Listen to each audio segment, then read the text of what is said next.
Opening an app.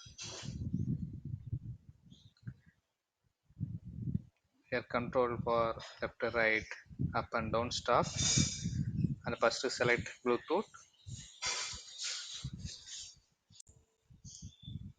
After selecting Bluetooth,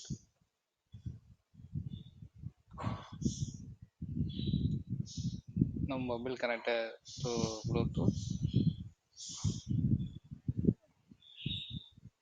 Now bot controlled by mobile position using acceleration sensor. You can use stop button here. Also you can control through app and also mobile position.